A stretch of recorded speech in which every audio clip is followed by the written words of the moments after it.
नमस्कार दोस्तों, मेरा नाम है सचिन चौधरी और मैं स्वागत करता हूं यूपीएससी टॉक्स के इस डिजिटल प्लेटफॉर्म पर।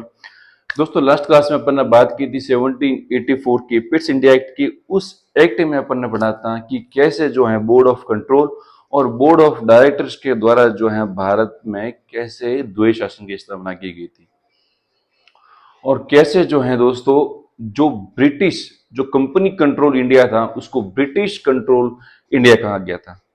इस वीडियो में दोस्तों अपन बात करेंगे 1813 के जो चार्टर एक्ट आया था उसके क्या क्या नॉर्म्स थे। उसका पहला पॉइंट दोस्तों ये है कि अब तक जो है ईस्ट इंडिया कंपनी की जो मोनोपोली थी ईस्टर्न कंट्रीज में व्यापार करने की, अब जो है उसको खत्म कर दिया गया। और इसके पीछे दोस्तों अगर ब्रिटिश गवर्नमेंट ने अगर इतना बड़ा फैसला लिया है तो इसके पीछे कुछ कुछ तो ऑथेंटिक रीजन होगा। और वो रीजन दोस्तों ये है कि उस समय थे फ्रांस के किंग नेपोलियन बोनापार्ट।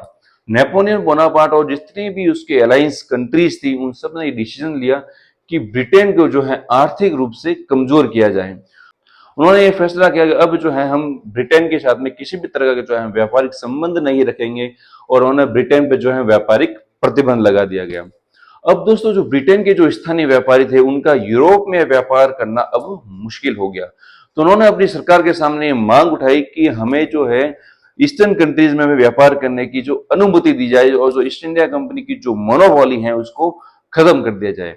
हालांकि इस चीज का जो है ईस्ट इंडिया कंपनी के जो शेयर होल्डर्स थे इन्होंने भयंकर इस चीज का विरोध किया।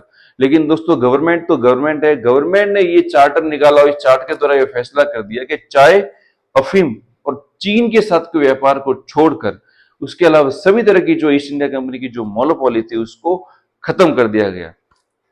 उसका दोस्तों थर्ड पॉइंट दोस्तों ये है कि अब जो है ईस्ट इंडिया कंपनी का जितना भी जो प्रॉफिट होगा उसका 10.5% जो है एक्स्ट्रा डिविडेंड जो है उनके शेयर होल्डर्स को दिया जाएगा।